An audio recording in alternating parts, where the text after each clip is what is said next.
नमस्कार मित्रांनो, बाई तुझा आशीर्वाद या मालिकेमध्ये आज आपण पाहणार आहोत. दोरी ओढलेली असते धनुने आणि राजा आणि अवनी आता बेडच्या खाली पडलेले असतात. दोन बेड असतात, दोन बाजूला होतात आणि दोन्ही बेडच्या मध्ये राजा आणि अवनी पडलेले असतात. पाण्या म्हणतो, धन्या हे दोघांचा पर्सनल मॅटर आहे, आपण जाऊ की. अवनी जोऱ्यात ओरडते, राजा पडले ना मी. आता धनु आणि पाण्यात चाललेले असतात. राजा म्हणतो, ए चाललात कुठं, हात द्या, उठायला मदत करा. म्हणून पाणी येतो आणि राजाला हात देतो. हात दिल्यावर हात सटकतो आणि तो परत खाली पडतो अवनीला घेऊन. ए पाण्या, तुला काही अक्कल आहे का रे, पडलो ना आम्ही. राजा, हात मी तुला दिला, तुझा हात सटकला आणि माझी अक्कल काढतोय होय, वा रे वा, नीट दे हात. आता इतक्या अवघड सिच्युएशन मध्ये ते पडलेले असतात, कसे बसे त्यांना ओढून ओढून वर काढलेलं असतं. आता अवनीला दमच लागलेलं असतो. मॅडम तुम्ही आधी निवांत बसा, मॅडम तुम्ही निवांत बसा. म्हणतो, एवढ्या तेवढ्या कारणासाठी एवढा मोठा निर्णय नसतो घ्यायचा. टोकाचा निर्णय, टोकाचा कोणता निर्णय, गाढवपणा चाललाय, निव्वळ गाढवपणा. पाण्या म्हणतो, हो ना खरंच गाढवपणा. आणि मी होय, अरे काय करत होती असं वाटतंय तुम्हाला, कशाला गाढवपणा म्हणताय. तू म्हणतो दोरी घेऊन इकडे आला, बरोबर ना, पिढी लावली, फॅनला दोरी टाकली, म्हणल्यावर काहीतरी वेगळंच करणार ना. म्हणतो आम्हाला असं वाटलं. लगेच अवनी म्हणते, आत्महत्या करतीयस. म्हणतो नाही नाही, आत्महत्या भीत्महत्या नाही, म्हणजे सहज आम्हाला वाटलं. आत्महत्या भीत्महत्या असं काही विचार आणू नका. आता पाण्या सुद्धा ततमम करायला लागलेलो असतो. नाही करू देणार, आम्ही नाही करू देणार. राजा म्हणतो, मी पण करू देणार नाही आत्महत्या, जे काय असेल ते असेल, पण आत्महत्या करायची नाही. म्हणते, मूर्ख आहेस काय रे, चिडून उठलेली असते, मी कशाला आत्महत्या करायला लागली, मच्छरदाणी लावत होती मी. राजा म्हणतो, मच्छरदाणी अशा प्रकारे त्यांनाही धक्का बसलेला असतो की ही मच्छरदाणी लावत होती होय. म्हणतो, मॅडम खोटं बोलू नका, मच्छरदाणीसाठी कोणी अशी दोरी लावत नाही, कोणी लावत नाही, मच्छरदाणी उगाच वेड्यात काढू नका. अरे राजा, डेमो देऊ का कशी बांधणार होते, मूर्खांनो, 4 बाजूला 4 दोऱ्या सोडणार होते आणि त्याला ओढण्या बांधणार होते, झाली माझी मच्छरदाणी लावत होते, बस कळालं का. तुम्हाला पटत नाही, तुम्ही खोटं बोल नका. उगाच वाजत होतो, एवढं ओरडत होतो, दनादन दार वाजवलं, मग का नाही उघडलं. नाही तुम्ही सांगा, दार का नाही उघडलं. हेडफोन्स होते, गाणी ऐकत होते मी, त्यामुळे मला नसन ऐकायला आलं. त्यामुळे लागलंय राजा, इतकं लागलंय ना मला त्याच्यामुळे, धन्याच मला म्हटलं दोरी घेऊन गेलाय मॅडम, दोऱ्या घेऊन गेलाय. राजा माझं काय रे, जे खरं होतं ते सांगितलं, लगेच माझ्यावर ढकलवतोस का. म्हणतो, गप की. धन्या काय गप बसायला तयार नसतो. म्हणतोय, राजा तू दरवाजा धडधड धडकवला, आम्ही घाबरलो आणि तुझ्या मागे पळत आलो, आमचा काय दोष आहे. तूच बावचाळ्यासारखा पळत आला, त्याला आम्ही काय करायचं. ते पाण्या तुझ्यामुळं, तू बाहेर काय बोलला, दोरी घेऊन गेली आहे, टेन्शन मध्ये होती, सर्टिफिकेट जाळले, आता काय खरं नाहीये. बोलला की नाही तू पाण्या तू बोलला की नाही. आता खरं तर अवनीने तिघांना पकडलेलं असतं, तिघांची चूक झालेली असते.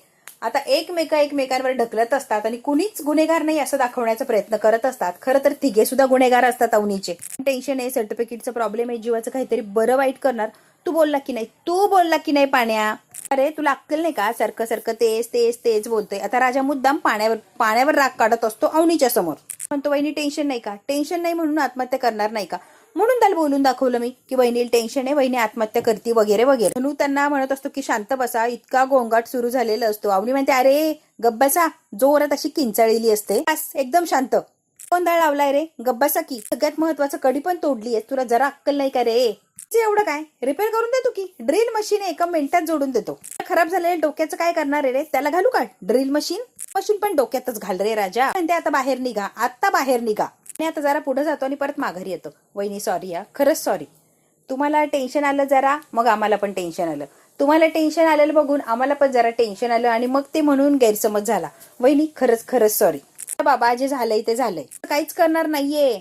म्हणतो, मच्छरदाणी पाहिजे ना, आम्ही आणून देतो, परत असं काही प्रयोग करू नका. म्हणतो, मच्छरदाणीचं काय पट्टेना झाला, फॅनला कशी दोरी लटकवली, मच्छरदाणी कशी लावणार. मॅडम काय बोलताय आणि काय सांगताय, मला काय विश्वास नाहीये पाण्या. राजा काय ऐकायला तयारच नाही. गोल्ड मेडलिस्ट आहे आणि तरी पण असं कसं डोकं चालतं तुमचं. गोल्ड मेडलिस्ट वाल्यांचं डोकं जरा उलट चालतं का. तुला तर अशी बसवेन ना मी, आता निघतोस का. राजा पळून गेलेला असतो. अवनी चिडचिड करत असते, कारण सगळा राडा घालून ठेवलेला असतो बेडरूम मध्ये. बेड निसटलेला असतो, गादी कुठे असते तर बेडशीट कुठे असतं. आता हसायला लागलेली असते. काय करू या माणसांचं, खरंच किती साधी भोळी माणसं आहे ती. तुझ्यामुळे इम्प्रेशन खराब होता. कडी गिफ्ट केली होती, कडी तुटून पडली, ती कडी तोडायला लागली. धन्या म्हणतोय, राजा गप्पा सांगत होतो, स्वतःच गेला लागेल दान करत, हिरोगिरी करत. तुझ्यामुळं आता या तिघांची हळूहळू चर्चा चाललेली असते. आपला यश अगदी धापा टाकतच पळत आलेलं असतो. अरे काय झालं, कसला एवढा गोंधळ आहे. राजानं घोळ करून ठेवला. नाही घोळ करून ठेवला नाही, धन्यानं घोळ केलाय. धन्यानं मिस गाईड केलं. तो म्हणला, मॅडम दोरी घेऊन गेल्या बेडरूम मध्ये. राजा काही पण बोलून राहिला, यशदा हा काही पण बोलून राहिला. मी नुसतं म्हणलं मॅडम दोरी घेऊन गेल्यात, काय करायचंय मला माहित नाहीये. आणि काय केलं, डायरेक्ट दार तोडायला धावला. दान दान दान करून लगेच दार तोडून मोकळा. त्या म्हणतो राजा दार तोडलं, अक्कल आहे का तुला? अरे दार म्हणजे कडी तुटली रे. आपल्या माणसांची शेपटी गरजेची की नाही, आपल्या माणसांची शेपटी गरजेची की नाही? नाही नाही तू सांगच मला यशदा. तर पाण्यामुळे झालंय. पाण्या मला बोलला की दोरी नेली म्हणजे टेन्शन मध्ये कदाचित काही वेडा वाकडा विचार करू शकता. खरं आहे ना तुला यशदा, ह्या पाण्या आणि धन्यांनीच सारी वाट लावली. मी उलट मदत केली आहे, टेन्शन मध्ये होत्या वगैरे वगैरे सांगितलं. हा लगेच हिरोगिरी दाखवायला गेला आणि दारच तोडलं. शेपटी असं कसं बोलेल? आता परत पाण्या आणि राजा भांडायला लागलेले असतं. काय बोलला, सर्टिफिकेटचं टेन्शन आहे. अरे फक्त बोलून दाखवलं राजा, तुला कोण म्हटलं उठून पळ तिकडं? म्हणतो 1 मिनिट आवाज कमी करायचा, एकदम आवाज बंद. यशदा म्हणतो नेमकी काय झालंय रे? नुसती बडबड बडबड चालली, पण नेमकी काय झालं कळन का? धन्य म्हणतो मी सांगतो सुरुवातीपासून. वहिनी पाणी मागायला आल्या, त्यांना पाणी दिलं. त्यांना दोरी दिसली, त्यांनी दोरी घेऊन गेल्या आणि दोरी घेऊन गेल्या आतमधून बेडरूमचा दरवाजा लावून घेतला. मग जेव्हा राजादा आला तेव्हा त्याला म्हटलं की वहिनी आली, वहिनीने दोरी नेली आतमध्ये. काय म्हणतो 1 मिनिट, एवढा घरात सगळा राडा सुरू असताना तू काय करत होता एवढ्या रातच्याला? आणि यशदा तू गेलास कुठे होता एवढ्या रातच्याला? नाही नाही नाही तू मला सांग, रातच्याला कुठे गेला होता? जेव्हा तू कुठे होता? धनु म्हणतो तू कुठे होता रे? खरंच तू नव्हता एवढ्या गोंधळात? बापरे कुठे होता रे तू? यशदा म्हणतोय का इथंच होतं मागं, इथंच मागं लग्नात तितक्यात आलेली असते निमी. काय झालं रे, एवढा कसला आरडाओरडा आणि गोंधळ? हे नमी म्हणते हो केला असेल ना गोंधळ, एका चढी एक डोकेस त्यांचे. हळू बोलत जा ना. काय आवाज आहे तुमचा? तुमचा आवाज ऐकून माझी आई जर बाहेर आली असती तर राडा झाला असता, आम्हाला दोघांना रंगे हात पकडलं असतं. तिघही म्हणतात काय? नमे काय म्हणते, रंगे हात तुम्हाला दोघांना? तिघही एक साथ म्हणतात यशदा तू नमी सोबत होता मागच्या अंगणात. पाण्या म्हणतो एवढ्या अंधारात बाहेर काय करतात तुम्ही? नाही नाही एवढ्या अंधारात बाहेर काय चाललं होतं? मी आणि यशदा जोरात एकदाच म्हणतात नीट बोल, काही पण बोलू नका, पण तसला विचार करू नका, मूर्खासारखा काही नव्हतं करत. काही काही ते आता यशदा अगदी तत मम करायला लागलेलं असतो, बोबडी वळालेली असते, पण या तिघांना कळतंय यांचं काहीतरी चाललं होतं. अडे काय रे, हिचं ते काय उपास फिपास होता ना त्याच्यासाठी हे होतं ना ते आता यशदा घाबरलेला असतो आणि तत मम करायला लागतो. त्याला काय बोलावं काही सुचतच नसतं. नाही काही नाही. आता नेहमी म्हणते काही नाही काय करतोय तू? नीट सांग ना, गैरसमज होईल त्यांचं काहीतरी. नीट सांग बरं तू. वटपौर्णिमेचा उपास सोडवायचा होता ना, म्हणून यशदा म्हणजे यशा आला होता. म्हणतो तुला उपास होता, मग यशदाचा काय संबंध? संबंध नाही असं कसं? त्याचाच संबंध आहे ना धन्या, त्याच्यासाठीच उपास पकडला ना मी. त्यातूनच उपास सोडवायचा होता ना. आता राजा पाण्या मोठे डोळे करून यशदाकडे बघायला लागलेले असतात. वा वा वा, उपास सोडायचं काम चाललं होतं का मागच्या दाराला? म्हणतो अरे बापरे असं तर सगळं. म्हणतो 1 मिनिट थांब, इकडे तू यशदा, ऑलरेडी लग्न झालंय का? काय पण बोल नका राजा, ती तुझ्या हातून उपास सोड राहिली ना म्हणून म्हणलं तुला मारू काय रे राजा. माहिती ना कशी येडी आहे, सकाळपासून जेवली नव्हती, उपाशी झोपायची, म्हणून तिला काहीतरी खाऊ घालायला गेलो. मग त्यात काय एवढं? माणुसकी म्हणून खाऊ घालायला गेलो होतो, बाकी काहीच नाही. राजा पाण्या धनु म्हणता अच्छा माणुसकी जागी झाली होती होय. अरे रे रे रे जे फक्त माणुसकी म्हणून केलं सगळं. वा वा वा, फक्त माणुसकी. पण एकीकडे नाही म्हणायचं आणि दुसरीकडे जीव लावायचं. हे बरं आहे, भारी आहे. हसायला लागलेले असतात. आता यशदाची काही बरीगत नसते, अगदी तत मम करायला लागलेलं असतो. पण बोलता का रे जीव वगैरे लावतो, काय चाललंय तुमची बडबड? म्हणतो यशदा या सगळ्यात एक गोष्ट लक्षात येते का, सकाळपासून तू काहीच खाल्लेलं नाहीये, तू उपाशी तापाशीच फिरतोय. आणि म्हणतो काय यशदानी काहीच खाल्लं नाही म्हणजे यांनी पण वटपौर्णिमा केली की काय?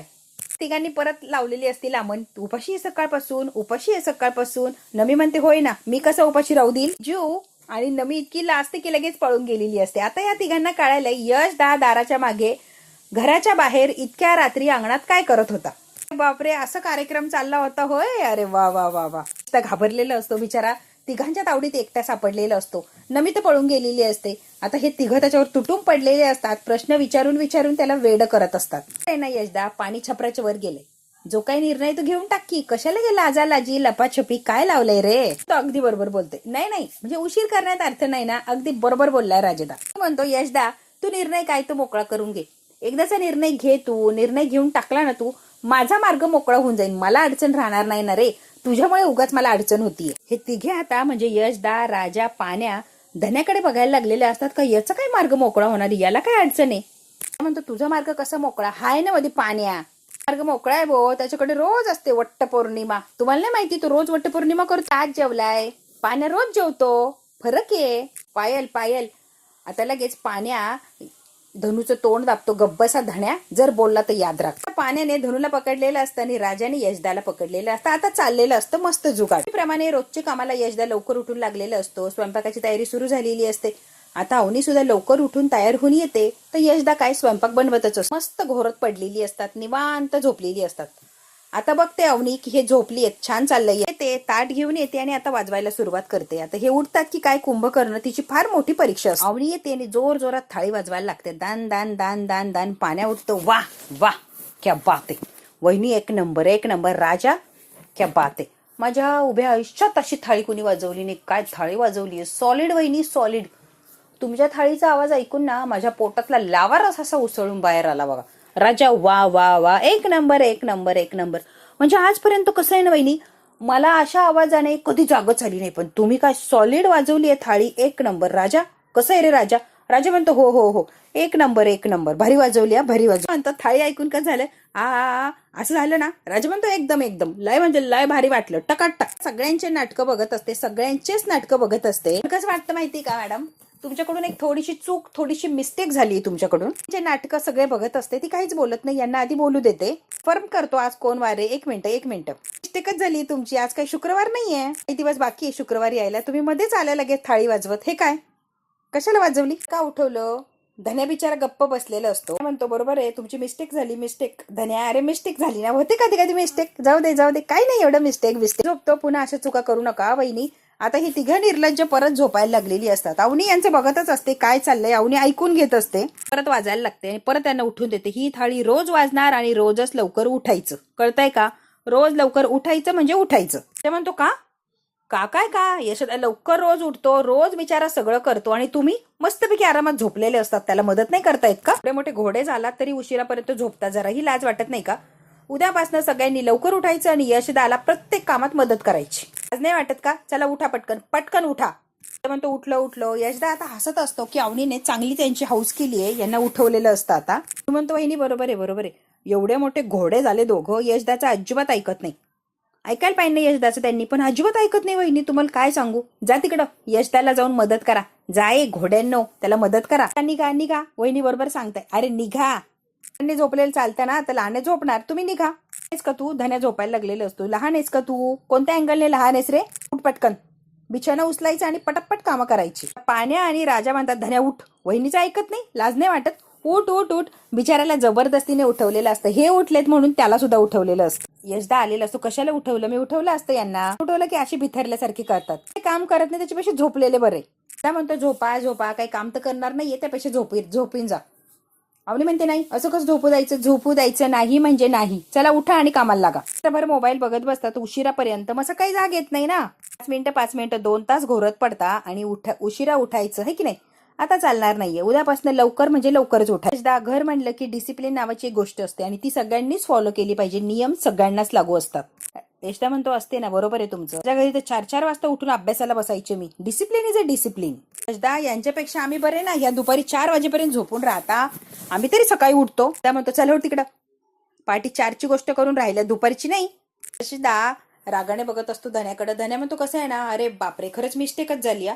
मेरिट मध्ये येणारी पोरं सांगतात की आम्ही रात्र जागतो, पहाटे उठतो, फक्त सांगायला सांगतात, पण आत्ता कळालं की ते खरंच असतं. खरंच हे मेरिटमध्ये येणारी पोरं रात्रंदिवस अभ्यास करतात, तेव्हा कुठे जाऊन मेरिटमध्ये येतात. तर येड्या, त्यांच्याकडे गोल्ड मेडल आहे, गोल्ड मेडल. पाण्या म्हणतो वहिनी मी काय म्हणतो जरा ऐकता का तुम्ही? म्हणतो वहिनी मी काय म्हणून राहिलो, आम्हाला कुठे अभ्यास करायचा आहे, झोपू द्या की. म्हणतो मला तर काम पण नाही. अवनी म्हणते काय म्हणाला नाही, घरातली कामं आहे ना, कामं करायची पटापट पटापट. ती कामं यशदा एकटाच करणार का? यशदा म्हणतो चला आता उठलेत ना, आंघोळ बिंगोळ करून घ्या, चला आवरा. काम आहे का बिछाना उचलणं? हे उचलतील की. मी आता यशदाला बोलत असे, तुम्ही इतकं लाडवून ठेवलंय, तुमच्यामुळे शेफारली ती सगळीची सगळी. म्हणतो करेक्ट करेक्ट, यशदामुळेच ही बिघडली सगळी. लहानपणापासून लाडवून ठेवलंय ना, त्याच्यामुळे मग लाडलोच आम्ही. बरे वहिनी, आता पाण्या बोलायला लागलेलो, याचा दोष आहे, याच्यामुळेच आम्ही बिघडलो, बाकी काही नाही, याच्यामुळेच आम्ही बिघडलो. सारख्या याने जर थाळ्या वाजवल्या असं आमचं पण काहीतरी झालं असतं ना. म्हणतो कसं आहे वहिनी, रोज रात्री 4 वाजता मला पण अभ्यास करायचा असतो, पण हा कधी थाळीच वाजवत नाही आणि मला कधी उठवतच नाही, मग मी कसा अभ्यास करणार सांगा बरं. तरी मला सांगतं की अजून झोप अजून झोप.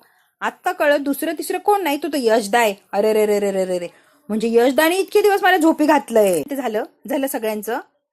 पटकन आवरायचं. कोणी म्हणते यशदा तुम्ही उत्तर देणार आहे की उत्तर मी देऊ? यशदा म्हणतो नाही नाही, उत्तर तयार आहे माझं, द्यायची गरजच नाहीये. मी कसं उत्तर देतो बघा. त्याने काठी आणलेली असते. आता तिघे तिघे पळतात आणि कामं करतो पटापट पटापट असे पळायला लागलेले असतात. आता अवनी कुठे हसायला लागलेली असते. पटापट पटापट आवरायचं, एका मिनिटात आवरलं पाहिजे सगळं. म्हणते यशदा रोज असंच उठवायचं म्हणजे यांचा आळशीपणा निघून जाईल आणि पटापट कामं तरी करतील.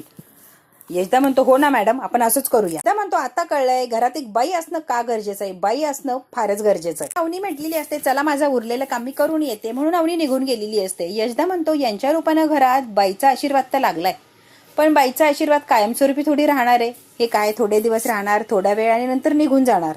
आता परत रांगोळी काढत बसलेली असते आणि सुले आत्या आलेली असते. बघते अवनीला तिकडून अगदी टक लावून बघत असते. धनुने बघितलेलं असतं की ही वहिनीला बघती अगदी टक लावून, ही नजर नक्कीच लावणार आत्या. आता चोरून चोरून बघत असते की धनू लगेच आत्याच्या आणि अवनीच्या मध्ये येऊन उभा राहिलेला असतो. काय बघतीयस ग, काय बघतीयस? ती म्हणते सरक बाजूला. तो बाजूला नाही होणार. त्या तुझी नजर लागू देत नसतो आमच्या बहिणीला, नजर लावायची नाही आमच्या बहिणीला. लक्षात ठेवा, जेव्हा जेव्हा वाकड्या नजरेनं बघायचा, फालतूपणा करायला इकडे येशील ना वहिनीला नजर लावायला, तेव्हा तेव्हा हा धन्या नाही तर कोणी ना कोणीतरी इथं उभं राहणार म्हणजे राहणारच. तुझ्यापासून वहिनीला आम्ही कायमच सुरक्षित ठेवणार ना धन्या. माई नजर लागू नाही म्हणून वाचव तिला, किती पण वाचव, पण माई नजर अशी आहे ना की तिला लागणार म्हणजे लागणारच. तू टेन्शनच घेऊ नको धन्या, माई नजर लागणार म्हणजे लागणार. तिला या घरात टिकूच देणार नाही. म्हणतोय हट. म्हणते हाय काही वळण, मावळणीला हट म्हणतो. मोठ्या माणसाची कसं बोलायचं, तुझ्या बापान तुला वागायची पद्धत नाही शिकवते. अरे हा तू आत्या आहे नाही का, आत्ता आठवलं तू आत्या आहे ना. मग एक काम करतो, यशदाला तुझ्या घरी घेऊन येतो नमीसाठी मागणी घालायला. तू आमची आत्या आहे ना, मग मागणी तर नक्कीच घालू शकतो. त्या म्हणते हड, माझ्या घरी यायला लागलाय म्हणे मागणी घालाय. काय झालं आता, मला कशाला हड करती तू? एक गोष्ट लक्षात ठेवा आत्या, जे पेरतं ना तेच उगवतं. आणि कसं आहे ना आत्या, काय पेरलंय काय नाही तुझं तू बघ, आणि काय उगवणार आहे ते बी तूच बघ. धन्याने असं उत्तर दिलेलं असतं की आत्याची बोलतीच बंद करून टाकलेली असते. ते आता हडहड करत जाते. धन्या आता हसायला लागलेला असतो. हिला वळण नाही आणि ही मला वळण लावते होय. म्हणतो वा भारी आली रांगोळी, एक नंबर. अवनी म्हणते काय रे, कशाला भांडतो? भांडू नाही, मोठ्या आहे ना त्या, मग कशाला भांडतोस रे? ते ना तिचं नेहमीच आहे, नेहमीच असं गोंधळ घालते ती. घ्यायचं नाही, ती फालतूच आहे. आता अवनी रागाने बघते. तोपर्यंत आम्ही आहोत ना, तोपर्यंत तुम्हाला कोणाचीच वाईट नजर लागणार नाही. शब्द आहे आपला, धन्याचा शब्द आहे. मी जाऊ का, मला आवरलं पाहिजे, मला उशीर होतो. अवनी म्हणते जा आणि पटपट आवर जा. छान अशी रांगोळी काढलेली असते, तिला फार छान वाटत असतं. आता रांगोळी काढत असते. रांगोळी काढता काढता पत्र्यावर डबे असतात, ते डबे तिला काढायचे असतात. मी आता उठते, रांगोळीचा डबा खाली ठेवते आणि तो पत्र्यावर जो डबा दिसलाय तिला, तो तिला काढायचा असतो. खाली आता तिने मोठा असा डबा ठेवलेला असतो आणि त्या डब्यावर उभा राहून तिला वरचा डबा काढायचा असतो. हात पुरत नसतो, तरी सुद्धा ती उंच टाचा करून करून ते काढण्याचा प्रयत्नच करत असते. तिचा तरीही हात पुरत नाही. आता तिचा बॅलन्स चाललेला असतो, तरी पण अवनीच्या लक्षात येत नाही की आता माझा बॅलन्स चाललाय आणि मी खाली पडणार आहे. काय खालचा डबा असतो तो सटकलेला असतो. अवनी आता धाडकन अशी खाली पडणार. तेच राजा आलेला असतो हिरो सारखा, आणि बरोबर तिने अशी वरच्यावर तिला झेललेली असते. आता राजाने अवनीला अगदी हातावर अशी अलगद झेललेली असते की अवनी खाली पडलेलीच नसते, अगदी आल्हाद वर अशी ती राहिलेली असते. मात्र डोळे असे घट्ट मिटलेले असतात. तिला असं वाटतं की पडले, आता माझं काय खरं नाहीये. ती डोळे उघडायलाच तयार नसते, कारण मी पडली आहे, आता काय झालं असं आणि काय नाही, डोळे उघडले की कळणारच आहे. ती काय डोळे उघडायला तयार नसते. राजा मात्र एकटक अवनीकडे बघत थांबलेला असतो. अवनीने दोन्ही हाताने राजाला घट्ट असं पकडलेलं असतं आणि हळूहळू डोळे उघडते. आणि आता काय दोघं एकमेकांकडे बघायला लागलेली असतात. आता डोळे उघडलेले असते, सावरलेली असते, तरी सुद्धा राजाने तिला पकडलेलं असतं. राजाला अजून घट्ट पकडते आणि तशीच राजांच्या हातावरती झोपलेली असते, म्हणजे त्याने पकडली तशीच ती असते. आता राजा तिच्याकडे बघत असतो आणि ती इकडे तिकडे बघत असते. काय आपला धनू आलेला असतो ब्रश करत करत, आणि बघतो तर काय राजाच्या हातांवर मस्तपैकी असते अवनी. बघतो तर गप्प बसत नाही, अगदी जवळ आलेला असतो. बघतो या दोघांची गंमत. राजादा पोज कसली भारी आहे रे, एक नंबर पोज आहे, आवडली ना मला, आवडली ना. तो काढू का रे राजादा, पोज भारी आहे. राजाने पटकन आता अवनीला खाली उतरून दिलेलं असतं. धन्याला डोळे मोठे करतो आणि इथून निघ असं सांगतो. धन्या काय निघत नसतो, तो तिथेच उभे राहिलेला असतो. तीच लाजते आणि बिचारी आतमध्ये निघून जाते. धन्या काही तिथून हलत नाही, तो त्याच्या जवळच उभा राहिलेला असतो. गेलासा धन्या, आता तू गेलाच म्हणून धन्याच्या मागे राजा आता धावलेला असतो. तोपर्यंत धनू आतमध्ये निघून जातो. राजा इतका लाजतो, एकटाच राहिलेला असतो, असा लाजतो, स्वतःशीच हसत असतो. काय विचार चाललेला असतो त्याचं त्याला माहिती. पण अवनीला अगदी वेळेत सावरलंय म्हणून राजा जाम खुश झालेला असतो. आता मात्र राजा स्वप्न रंगवायला लागलेला असतो, आनंदात असतो, इतका आनंदात असतो की राजाला भांडणच राहिलेलं नसतं. अवनी कशी याच्या मिठीमध्ये होती किंवा याने हातावर पकडली, या गोष्टीचा विचार करत करत राजा मस्तपैकी स्वप्न रंगवायला लागलेला असतो.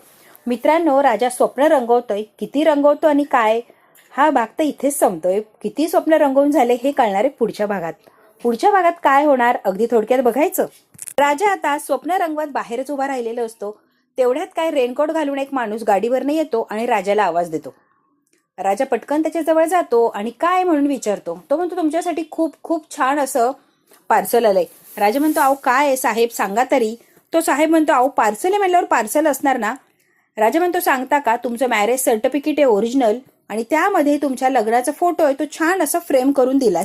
राजा धक्काच बसलेला असतो. सर्टिफिकेट मॅरेज सर्टिफिकेट लग्नाचा फोटो फ्रेम करून दिलाय साहेबांनी असं तो माणूस सांगतो आणि गाडी चालू करून तो माणूस बिचारा निघून गेलेला असतो.